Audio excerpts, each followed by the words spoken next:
Haters motivate me. Because when they talking about me, that means I'm doing something. You see, while you're over there watching me and talking about me, I'm working. I'm working hard. I'm taking things to the next level. You keep gossiping and I'll keep working.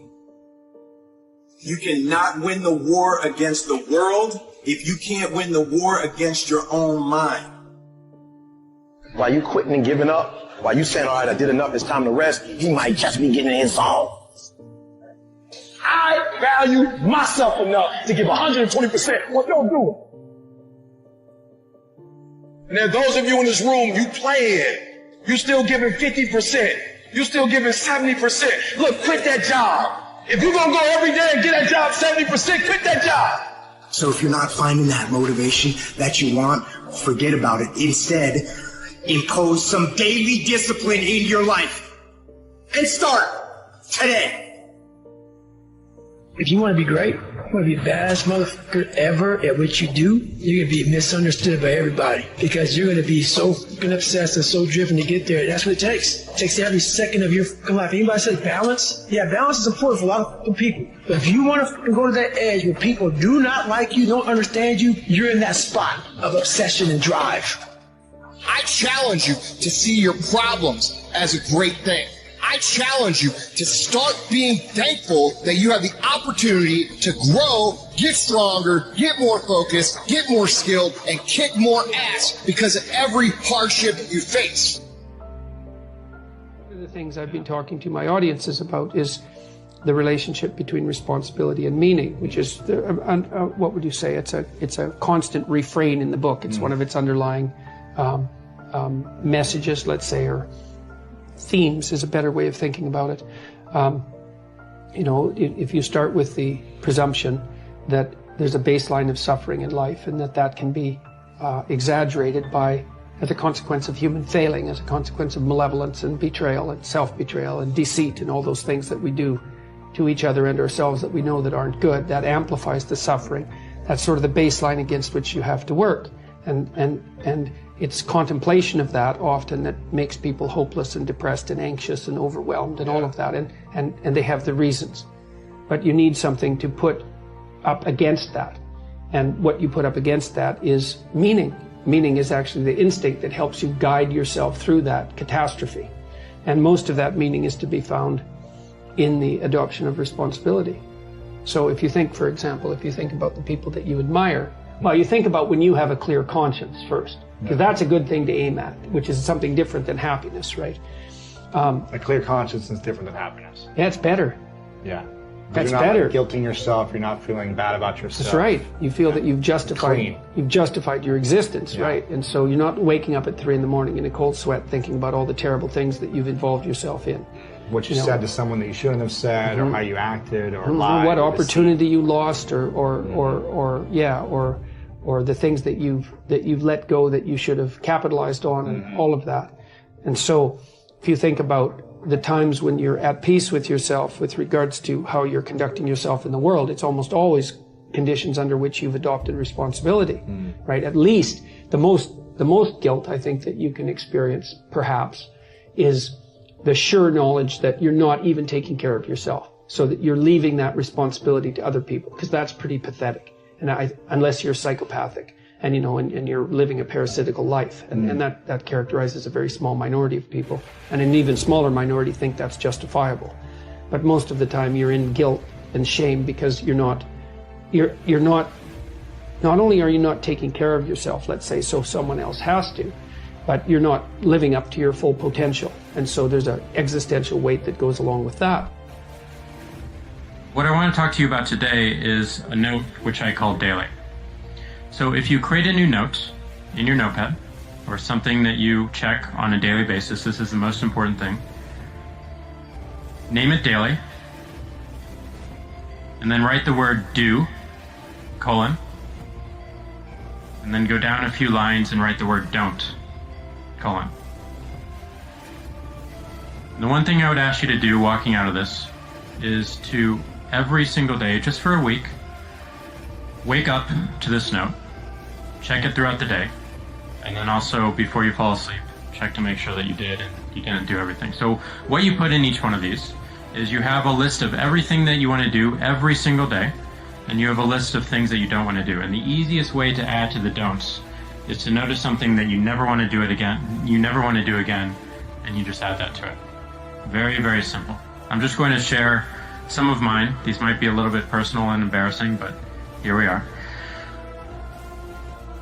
Number one on my do list is to stay present. I think it's so easy to get trapped in the past. It's so easy to think about the future.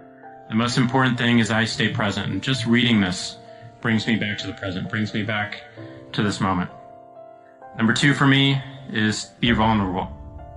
Show people my mistakes, show people my fears, because they can relate, because they're going through similar things.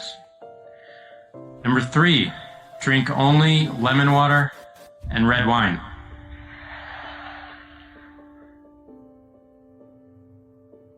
Great red wine is a great modifier for it. This goes with one of my don't, which is don't drink hard liquor or beer on weekdays. Number three is 6 sets of 20 squats and push-ups throughout the day. I just have to do them every day. 6 sets of 30-second planks. Run for 3 miles. Meditate on this list. Stand up straight, which whenever I say, I always see posture moving in the audience. Say hello to everyone.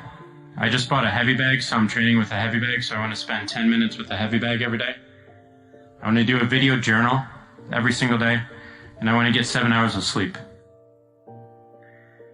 On my don't list, and again, this is one of the hardest things, and a lot of these are personal, so I'm not going to read all of them. But on my don't list is don't avoid eye contact. Don't be late. Don't set expectations for someone and not meet them. Don't eat sugar. I'm on the paleo diet, so don't eat wheat, lentils, or dairy. And then, of course, don't drink hard liquor or beer on the weekdays. So this list, while it sounds very, very simple, has been fundamental in establishing patterns for myself. And it's something that I do check every single morning. I check throughout the day, and I check right before I go to bed. And I make sure that I check everything off and go through it. And I've given it to our companies. I've given it to a number of students that I've talked to as we've gone to schools and recruiting. And people have come back to me and said that this is something that works for me. It's something that's easy to do and something easy to remember. One of the most fundamental things about it that I've learned, that I've taken away from it, is how it gives you focus. How it gives you something that allows you to really ignore everything else that's going on, all the other noise, to allow you to focus on what's most important. So this do and don't list for people and individuals in the company has translated to a do and don't list for our company. For Square, we have a do and don't list.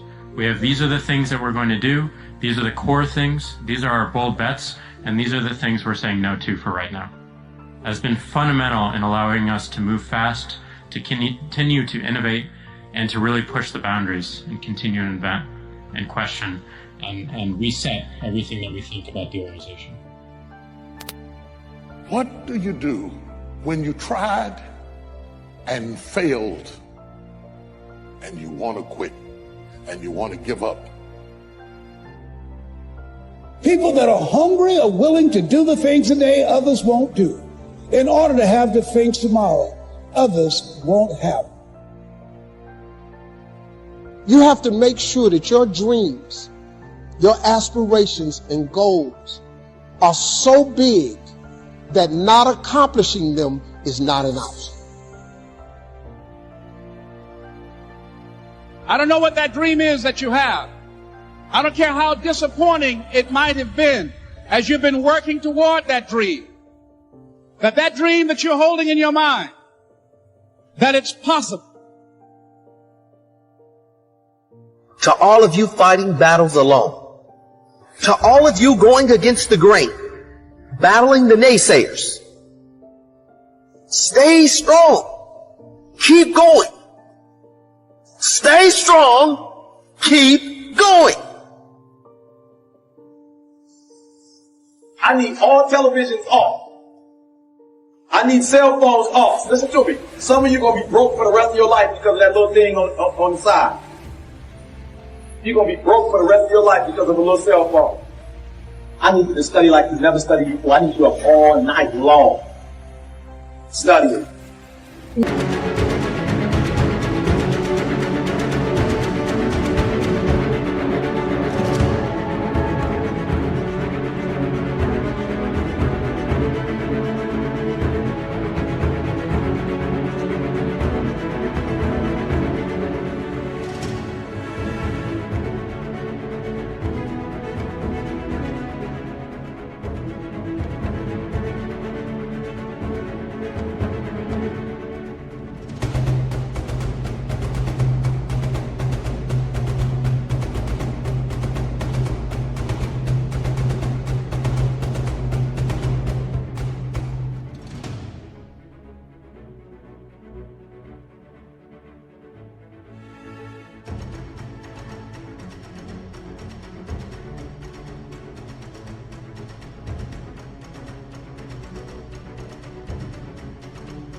What is there that you know you need to do, that you want to do this, but for some reason or another, you've been holding back?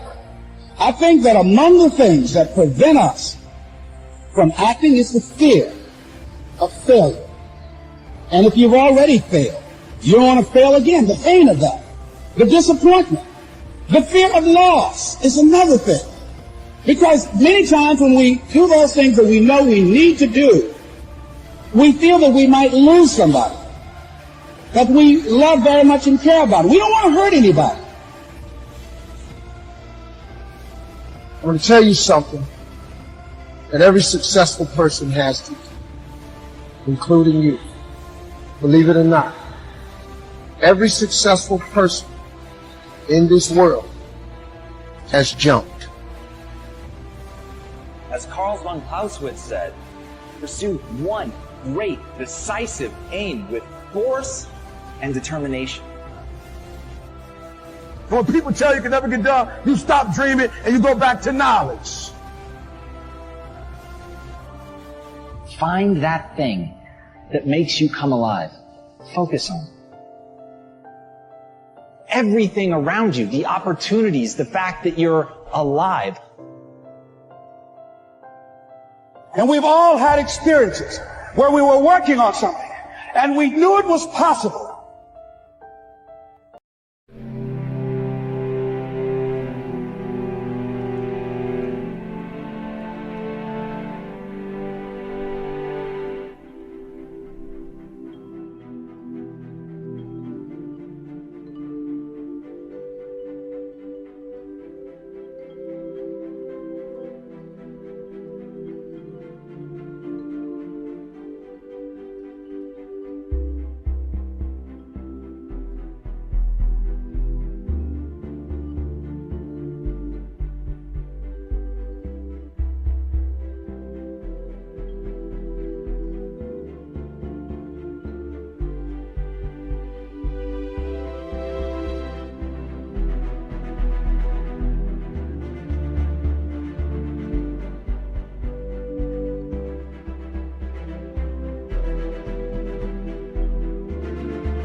And we did those things that were necessary to bring it into reality.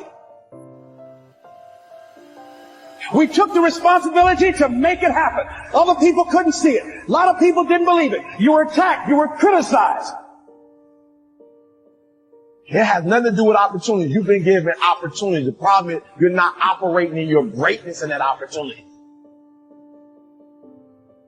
So that's why you're stuck on that particular level. People were opposing you, but you kept on doing it. It was hard, it was rough, it was difficult, but to you it was worth it. And eventually you got to a level you know, can nothing stop me now. Anything you're struggling to try to accomplish, whether it's health or love or relationships, whatever it is, if you're struggling, it represents a simple fact Your subconscious programming doesn't support that conclusion. I dare you to use your imagination. I dare you when you're broke to use your imagination. I dare you when you're rich to use your imagination. I dare you under every single circumstance. Keep dreaming. Keep looking at your dream. Because that is how you bend the universe to your will. That is how you impress people. That is how you capture the human imagination. And if you want to do something extraordinary and be remembered, you've got to get so good that you're performing at a level that has never been seen before. That is the only path to set the bar ridiculously high and then surpass all expectations. You can't put it down low and then beat it and say, whoa, look at me. We say that in zero-based thinking, you ask this question: is there anything that I am doing today that, knowing what I now know, I wouldn't get into again today if I had to do it over? We call this a QUINK analysis. Knowing what I now know, QUINK. In times of rapid change, there are always areas in your personal and business life that, knowing what you now know, you wouldn't get into again today if you had to do them over. Your willingness to ask and honestly answer this question is the key to remaining flexible and quick on your feet in times of turbulence. How can you tell if you have a zero-based thinking situation in your life or business? Simple. Stress. Whenever you experience ongoing chronic stress about any person or situation, you should ask yourself, if I was not now in this situation, knowing what I now know, would I get into it again today? This is a great question. Now here's another question for you. What percentage of the time do you think that you will turn out to be wrong? Well, the answer, according to the American Management Association, is about 70%.